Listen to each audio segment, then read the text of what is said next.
श्री जगदीश प्रसाद गुप्ता छत्तीसगढ़ शासन में chief engineer के पद से रिटायर होने के बाद श्री द्वारिका महाराज स्मृति न्यास के तत्वाधान में श्री द्वारकाधीश एवं बागेश्वर महादेव मंदिर का वर्ष 2005 में अपने पुत्रों इंजीनियर कुंजन गुप्ता एवं इंजीनियर भुवन गुप्ता के सहयोग से अवंती विहार रायपुर छत्तीसगढ़ में निर्माण करवाया। श्रीमद् भागवत कथा, राम कथा, गीता तत्व, वेदांत आदि के तात्पर्य को व्यासपीठ से कहने के कारण संतों द्वारा इन्हें आचार्य श्री जगदीश भी कहा जाता है। अपना संपूर्ण जीवन परमात्मा की सेवा में दिया।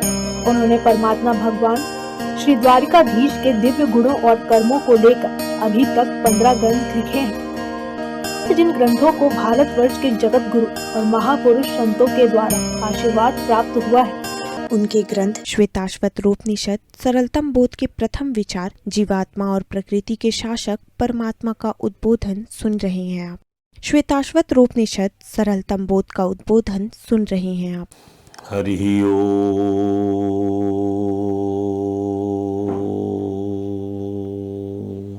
संसार से जिसमें विषयासक्त जीव घूमता है वो सूर्यमंडल तक फैला हुआ है। विषयासक्त जीव है तो हंस, विषयासक्त जीव है तो हंस, क्योंकि वह परम हंस का ही तो अंश है। परंतु शब्द, रूप, रस, गंध आदि विषयों में कामनाग्रस्त होने से, अर्थात विषय अर्थात गुण, इससे अपने शरीर को बना लिया, शरीर बन गया उसका, आवरण बन गया उसका, चित्त रूपी, तो माइंड और मैटर दोनों को बना लिया गया। वहां पर उस जीव और परमात्मा क्या अंतर रह गया? ये आवरण पहन लिया उसने। जब वो जान लेता है, और इसलिए जब वो ऐसा होता है तो तब उसमें निर्छीर विवेक की बुद्धि नहीं रहती, वो गिद्ध बन जाता है। गिर काट गया तक खाली नोचना खाना झपटना, और इसलिए वो संसार चक्र में प्रभु की माया के द्वारा जन्म मरण के चक्र में घुमाया जाता है। जब वह जान जाता है कि वह और परमात्मा एक है और उसका अनेक प्रकार का रूप तो मायामय है, तब वह इस संसार चक्र का भेदन कर हंस से राजहंस बन जाता है। दूसरे शब्दों में जन्म मरण रूप संसार से सदा के लिए छूट जाता है। परम शांति, सनातन दिव्य परम धाम को प्राप्त। ये चाहे आप जीवात्मा के लिए बोलो, परमात्मा के लिए बोलो, आत्मा के लिए बोलो, ध्यान दीजिए। हंस या एकम बहुरूप इज्जय मायामयम वेद, सब वेद वेद वो जान जाता है कि नाना तो कहीं नहीं है। तब ये उपाधि है नाम रूप की चली जाती है। तब भगवान श्री कृष्ण ने महात्मा उद्धव को जन्म मरण की चक्र से की भेदन के लिए गिद्धाचरण को त्याग कर हंसाचरण कर अपनाने का उपदेश देकर कहा कि देखो उद्धव, एवं गुरुपासनयैक भक्त्या विद्या कुठारेण शितेन धीरा विवृश्य जीवाश्रम प्रमत्तः संपद्य चात्मानमत्यजास्तम। गुरु की उपासना और वंदन भक्ति के द्वारा अपने ज्ञान की कुल्हाड़ी को तीखी कर लो उद्धव, और उसके द्वारा धैर्य एवं सावधानी से अपरमत्त होकर जीव भाव को काट डालो। यही तो समझा रहे हैं। जीव के जो देह है, जीव की जो देह बनाता है गुण और चित्त, उसको खत्म करो। काहे का गुण है तुम्हारे में, काहे का चित्त है तुम्हारे में, तुम तो परमात्मा रूप हो। फिर परमात्मा स्वरूप होकर उस वृत्ति रूप अवसरों को ही छोड़ दो और अपने अखंड स्वरूप पे हो जाओ। तो जीव भाव का उन्मूलन हो जाने पर जो स्वरूप दर्शन होगा, उसके बारे में अब अगला मंत्र कह रहा है। श्वेता स्वरूपनिषद में श्वेताश्वर ऋषि कह रहे हैं क्या?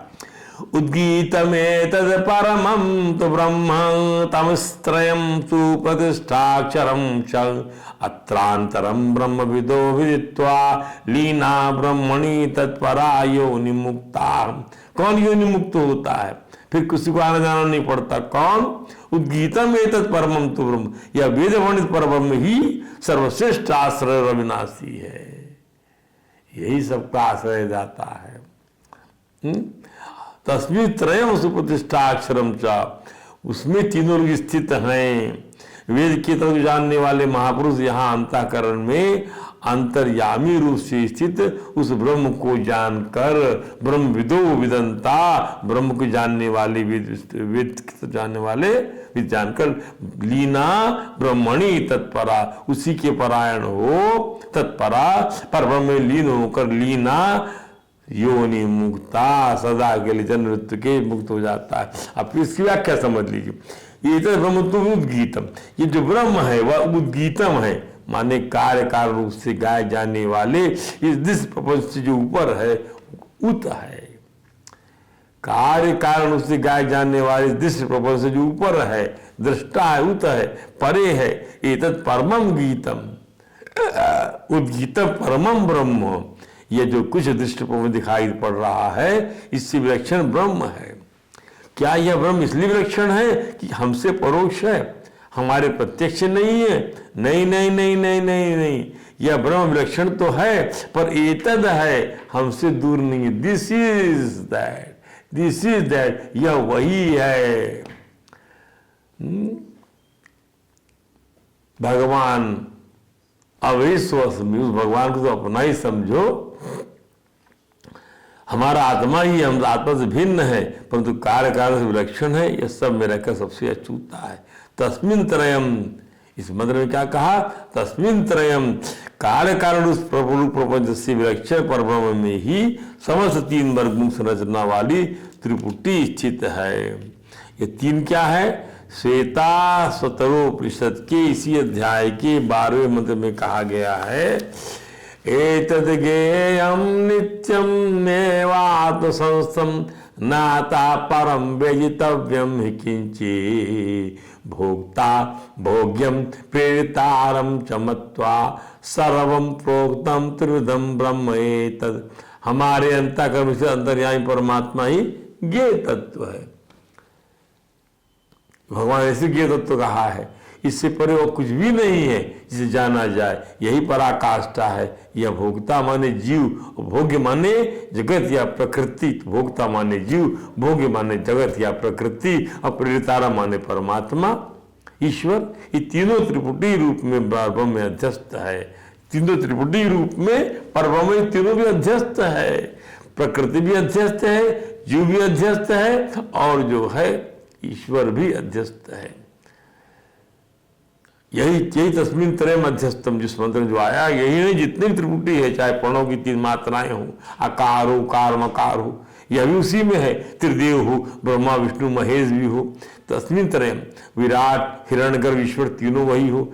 इस त्रिपुटी जागृत स्वप्न सुषुप्ति विश्व तेजस प्राज्ञ भूभुआ स्वाहा सर्वलोक भक्तिलोक और पाताल लोक, ये सभी उसी परम ब्रह्म में है। ध्याता ध्यान, ध्येय ज्ञाता, ज्ञान ज्ञेय, प्रमाता प्रमाण प्रमेय आदि सभी उसी त्रयम यानी त्रिपुटी तस्मिन् पाने परब्रह्म में अवस्थित है। क्या कहा उस मंत्र में जिसकी हम विवेचना कर रहे हैं? क्या? उद्गीतम एतत् परमं तु ब्रह्म तस्मिन् त्रयम् सुप्रतिष्ठाक्षरम चा। तस्मिन् त्रयम्, ये त्रय क्या है? जितनी भी त्रिपुटियां हैं सभी कुछ उसमें अध्यस्त है। ध्यान दीजिए, इसका ज्ञान उसका ज्ञान हो जाने पर अपने आप सब चीज विलीन हो जाती है। तस्मिन् माने परब्रह्म में अवस्थित है और नहीं भी है, इसलिए अध्यस्त कहेगा। है भी और नहीं भी है। इसको ऐसा, इसका अर्थ क्या हुआ? है भी और नहीं भी है। अर्थात कहने का मतलब ये है कि घड़ा फूट गया तो आकाश, वो घड़ा कहाँ, घड़े का आकाश कहाँ गया? वो तो पहले से आकाश में है ही। तो है भी और नहीं भी है, ये इसका अर्थ है। यह ब्रह्म इस सब का अधिष्ठान है, इन सब का प्रकाशक है, और इनसे अलग रहकर भी इनमें अनुस्यूत है, इनसे जुदा नहीं है। जैसा कि भगवान ने ब्रह्म की जी को चतुश्लोकी भागवत में तत्व ज्ञान का उपदेश करते कहा, यथा महांति भूतानि भूतेषु उच्चावचेषु अनु प्रविष्टानि अप्रविष्टानि तथा तेषु न तेषु। अर्थात प्राणियों के छोटे बड़े शरीरों में अथवा प्राणियों के समस्त योनियों के शरीरों का निर्माण करते हैं। कौन? आकाश आदि पंच महाभूत। पंच महाभूत कारण है और शरीर योनियां कार्य हैं। कार्य अपने कारण से अलग नहीं है, कारण कार्य में है और कार्य से अलग भी है। कारण कार्य में है अर्थात ये पंच महाभूत कार्य में है, शरीर में है ये पंच महाभूत, और कार्य से अलग भी है और उससे अलग भी है, अपने स्थान में पहले से विद्यमान है, ध्यान दीजिए, और अपनी मूल स्थिति में विद्यमान भी है। अतः यह कह सकते हैं कि प्रवेश नहीं भी किए हैं उसी प्रकार से। तो फिर क्या मतलब हुआ? यथा महांति भूतानि भूतेषु उच्चावचेषु अनु प्रविष्टानि अप्रविष्टानि न तथा तेषु न तेषु अहम तथा तेषु, उसी प्रकार से परमात्मा भी हम कह सकते हैं सभी प्राणियों के अंतःकरण प्रविष्ट भी है और सभी में आत्मा के रूप में प्रविष्ट भी है, और आत्मदृष्टि से उसके अतिरिक्त और कोई वस्तु है नहीं, तो उसका करना होने कारण उनमें प्रविष्ट नहीं भी है। सीधी सी बात। परमात्मा के इसी दृष्टान के अनुसार वही परम परम ब्रह्म इन सब का अधिष्ठान है, उन समस्त त्रिपुटियों का प्रकाशक है, और इन सब से अलग है, रहकर भी इनमें अनुस्यूत है, इनमें व्याप्त है, इनसे अलग नहीं है। सुप्रतिष्ठाक्षरम अक्षर, परंतु समस्त प्रपंच तो माया में स्थित है। अरे तो माया भी उसी परब्रह्म में प्रतिष्ठित है। तस्मिन् प्रतिष्ठा मान्य वह माया उसी परम ब्रह्म में अध्यारोपित है, और वह भी ब्रह्म में अध्यस्त है। वह माया ब्रह्म से अलग नहीं है, उसी में ये तीन प्रतिष्ठित हैं। उस माया के कार्य कारण अथवा विनाशी भाव से ब्रह्म अप्रभावित है, वह तो अक्षर है। अक्षर माने न क्षरति, जो कभी क्षर ना हो उसका नाम अक्षर है।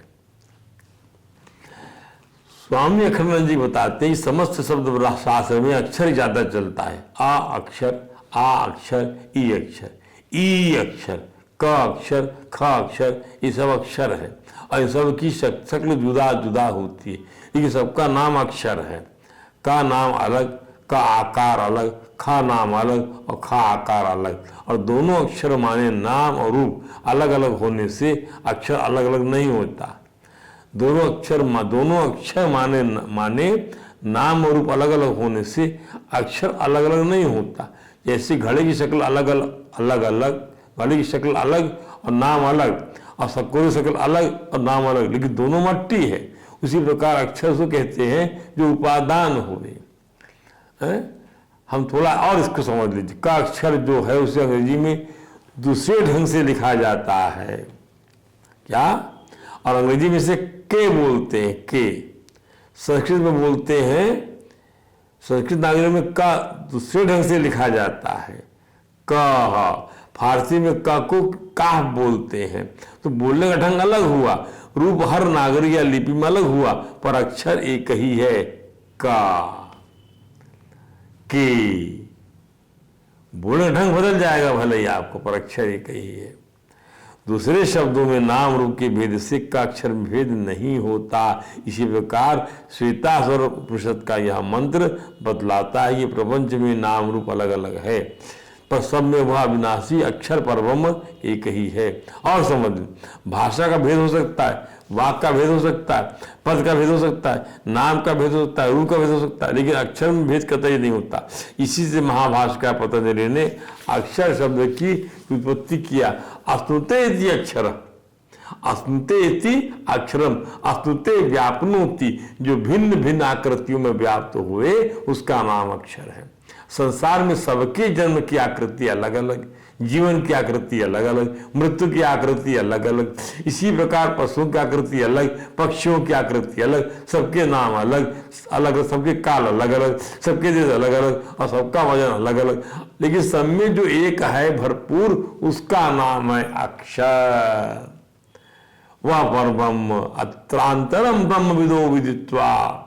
इस प्रकार ब्रह्म को जान लेते हैं वे ब्रह्मविद लोग, लीना ब्रह्मण इस ब्रह्म में लीन हो जाते हैं, उसके परायण हो जाते हैं, फिर वो योनि मुक्त हो जाते हैं। वेद को जानने वाले महापुरुष यहाँ हृदय में अंतर्यामी रूप से शुद्ध ब्रह्म को जानकर उसी के बराबर हो जाते हैं, तथा उस पर ब्रह्म में लीन होकर जन्म मृत्यु से परे हो जाते हैं। ध्यान दीजिए। अब थोड़ा और समझ लीजिए इसको।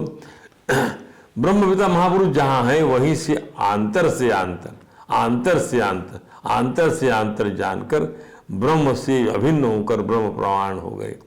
दूसरे शब्दों में जीवन मुक्त हो गए और विदेह मुक्त हो गए।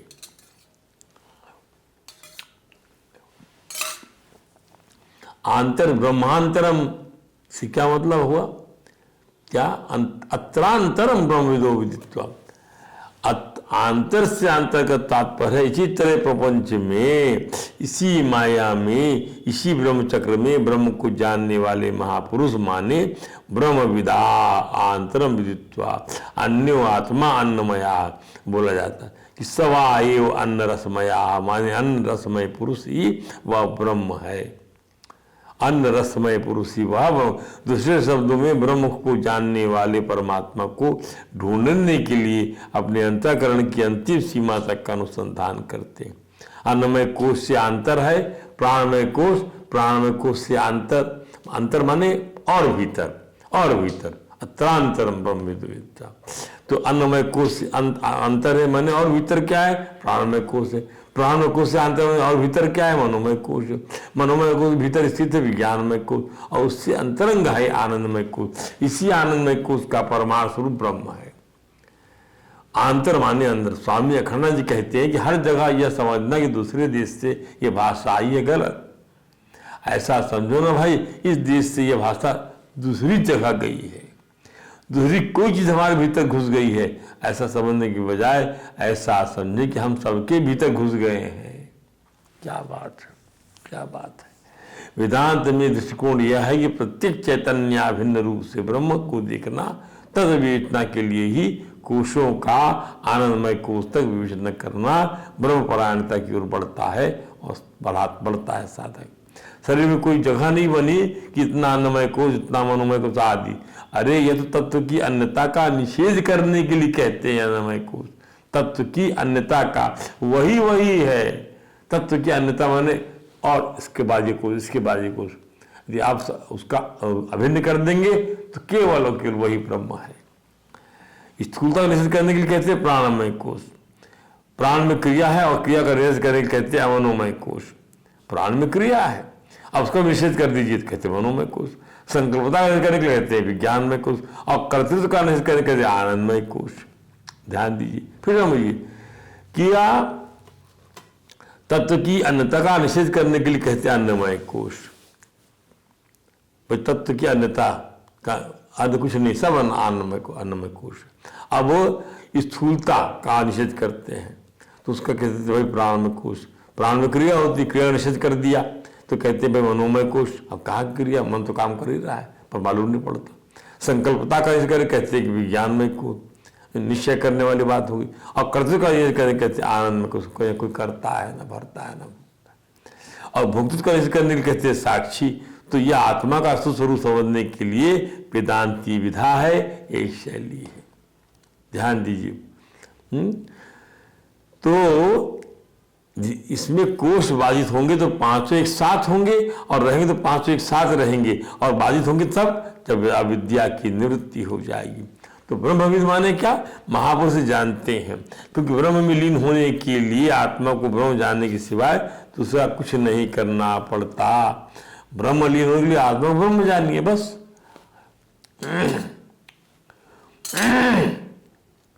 ब्रह्म में लीन होने के लिए भीतर से भीतर, भीतर से और भी भीतर और अंतर, सूक्ष्म और भी सूक्ष्म तक की वहां तक उस ब्रह्म को जानना है। क्योंकि ये जानकारी होती है तो सुख का अभिमान होता है, और जानकारी होती है तो ज्ञान का अभिमान होता है। जानकारी के बिना ज्ञान भी नहीं है, विज्ञान भी नहीं। जानकारी के बिना संकल्प भी नहीं है, किसका संकल्प होगा? जानकारी के बिना क्रिया भी नहीं है, जानकारी के बिना ध्येय की स्थिति भी नहीं है। सबके मूल में ज्ञान बैठा हुआ है, और ज्ञान से जो वस्तु मिल जाए वो पहले से ही मिली हुई रहती है। ज्ञान से जो वस्तु मिल जाए वह वस्तु पहले से मिली हुई रहती है। यही बात समझने की है। ज्ञान नहीं था इसलिए नहीं समझ पा रहे थे। इसको इस प्रकार समझा जा सकता है जैसे कोई चीज खो गई। क्या सचमुच खो गई? लगता तो नहीं कि वास्तव में खो गई। अरे गले में हाथ जाने से मिल गई, अरे चैन तो मेरे पास ही है। तो जो चीज मालूम पड़ने से ही मिल जाती है वो खो ही नहीं मिलती होती। वैसे ये परमात्मा मालूम पड़ने से मिल जाता है।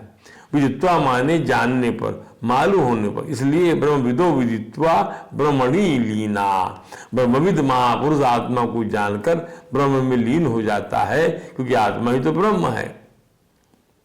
यही जानना भी था। तत्परा योनि युक्ता मंत्र के इस पद की विवेचना को सरलता से समझने के लिए हम गीता का श्लोक उद्धृत करते हैं।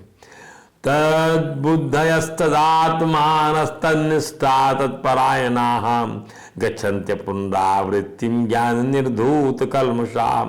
हे राजा अर्जुन, भगवान कहते हैं जिनका मन तदाकार हो गया, जिनकी बुद्धि तदाकार हो रही है, जिनकी स्थिति परमात्मा तत्व में है, ऐसे परमात्मा परायण साधक क्या तत्परायण या तत्पराह कहे जाते हैं।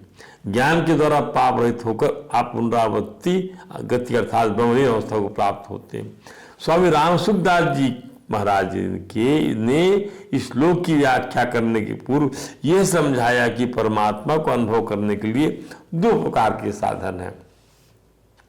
पहला यह कि हम अपने विवेक को जागृत करें, गोविंद और गुरु की कृपा अनुभव करते हुए असत वस्तु का त्याग कर अपने सत्स्वरूप में स्थित हो जाए।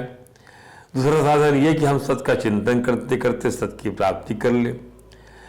ध्यान दें, चिंतन सत्य की प्राप्ति होती, चिंतन से सत्य की प्राप्ति होती, असत्य की प्राप्ति कर्मों से होती। वाह, सत्य की प्राप्ति कैसे होगी? चिंतन से होगी, और असत्य की प्राप्ति कर्मों से होगी। ध्यान दें, असत्य कभी भी चिंतन से प्राप्त नहीं होता, कर्मों से प्राप्त होता है जो कुछ प्राप्त होता है, और सत्य चिंतन से प्राप्त होता है। दूसरे शब्दों में उत्पत्ति विनाशशील वस्तु कर्म से मिलती है, और नित्य परिपूर्ण तत्व चिंतन से मिलता है। चिंतन से परमात्मा को पाने की विधाई तो भगवान श्री ने बताई है। पहले बुद्धि से निश्चय करो कि सर्वत्र एक ही परमात्मा तत्व ही परिपूर्ण है। इस हेतु भगवान के आदेश का पालन करो, जो चतुर्थ श्लोकी भागवत का पहला श्लोक है। इसके अनुसार जब ब्रह्मा जी को भगवान ने बताया कि संसार के उत्पन्न होने के पहले भी वह परमात्मा थे, संसार के नष्ट हो जाने के बाद भी वही परमात्मा रहेंगे। बीच में जो प्रवाह चल रहा संसार का, उसमें परमात्मा वैसे ही है। इस प्रकार परमात्मा की सत्ता में उसके होने पर अटल विश्वास होना चाहिए। तद्बुद्धिया, यही इस पद का अर्थ है। तद्बुद्धिया होने के साथ ही सर्वत्र बुद्धि को परमात्मा का ही चिंतन होने लगता है, मन परमात्मा का ही भजन करने लगता है, चित्त में संसार सत्ता आती ही नहीं। साधक इस अवस्था में तदात्मनः कहलाता है। वाह, क्या बात है। मदात्मनः जीव, मदात्मनः जीवस्य देह गुणाश्च चेता। इस तो गुण और चेत जो है मेरे जीव की देह है। देह गुणों का चिंतन करने से गुणाकार बन जाता है। ध्यान दीजिए, चित्त में संसार सत्ता आती ही नहीं, भजन करते हैं, साधक अवस्था में तदात्मना कहलाता है। मन और बुद्धि परमात्मा में लग जाने के बाद साधक हर समय परमात्मा में अपनी स्वयं की स्वतः स्वाभाविक स्थिति अनुभव करता है। ध्यान दें, जब तक साधक तद्बुद्धि तदात्मन नहीं होता, अर्थात बुद्धि से परमात्मा चिंतन नहीं होता, मन से परमात्मा का चिंतन नहीं होता, तब तक परमात्मा में अपने स्वाभाविक निष्ठा होने पर भी वह तन्निष्ठ नहीं हो पाता, अर्थात परमात्मा का अनुभव नहीं कर पाता। अब तत्परायणा को समझ लीजिए कि परमात्मा से अलग अपनी कोई सत्ता नहीं है, ऐसा मानना ही परमात्मा के परायण होना है। दूसरे शब्दों में परमात्मा में अपनी स्थिति का अनुभव करने से अपनी सत्ता परमात्मा से विलीन हो जाती है और स्वयं साधक परमात्मा स्वरूप हो जाता है, मद्रूप हो जाता है। मद्रूप होकर ही त्याग जीव की उपाधियां खत्म होती हैं। ध्यान दे, जब तक साधक और साधन की एकता नहीं होती तब तक साधन छूटता रहता है, अखंड नहीं रहता। साधक और साधन की एकता मानना है आपको। साधन भी परमात्मा और साधक भी परमात्मा और जो है साध्य भी परमात्मा। जब साधक पर अर्थात अहम भाव मिट जाता है तब साधक साध्य रूप ही हो जाता है, तब साधन साध्य रूप ही हो जाता है, क्योंकि साधक और साध दोनों में नित्य एकता है। ज्ञान निर्धूत कल्मषाः, कल्मष माने पाप, और तात्विक रूप से असत से चाहे पाप का संबंध हो या पुण्य का हो, वो कल्मष कहलाता है और मनुष्य को बंधन में डालने वाला होता है। देखिए, कल्मष माने पाप, और तात्विक रूप से अगर असत से चाहे पाप का संबंध हो, असत का, चाहे पाप से संबंध हो या पुण्य से हो, असत का, गलत चीज का, जो चीज स्थायी नहीं है, ये जो झूठी है, जो नश्वर है, उसका संबंध चाहे पाप से हो चाहे पुण्य से हो, वो कल्मश है। ध्यान दीजिए। तो मनुष्य को जो बंधन में डालने वाला है कल्मश, उसकी मुक्ति का अवरोधक होता है। पर जहां असत से संबंध विच्छेद हुआ, माने तत्व ज्ञान हुआ, सत असत का विवेक हुआ, तो वह कल्मश निर्धूत कर देगा, तो वह कल्मश निर्धूत कर देगा। माने अंतःकरण कल्मश रहित होकर विशुद्ध हो जाएगा, जिससे पुनर्जन्म की असत परंपरा का निर्मूलन हो जाएगा। असत का संग ही पुनरावृत्ति का कारण है। क्या बात है। कारणम गुण संगो अस्य सत असत योनिषु जन्मसु।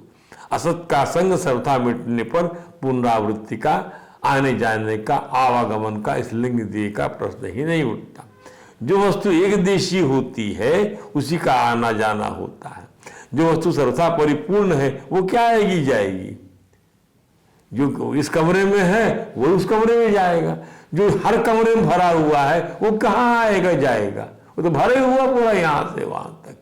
ध्यान दीजिए, जैसे हवा पूरी भरी हुई है, वो कहाँ आएगी जाएगी। आकाश पूरा भरा हुआ है, जल पूरा भरा हुआ, पृथ्वी पूरी भरी हुई है, अग्नि ऊष्मा पूरी भरी हुई है। रूपांतर है पर भरा हुआ है, वो कहीं आते जाते नहीं है। तत्व है ये सब।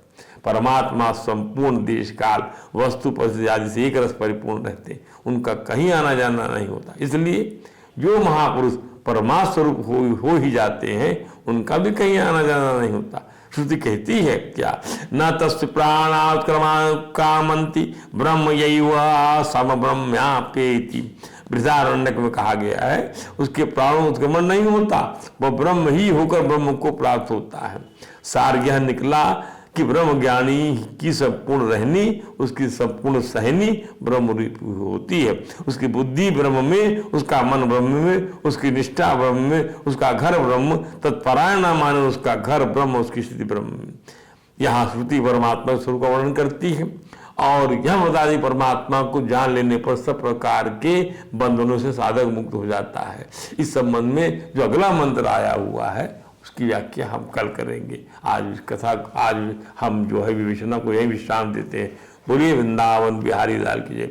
हरे राम राम राम हरे हरे, हरे कृष्ण कृष्ण कृष्ण हरे हरे।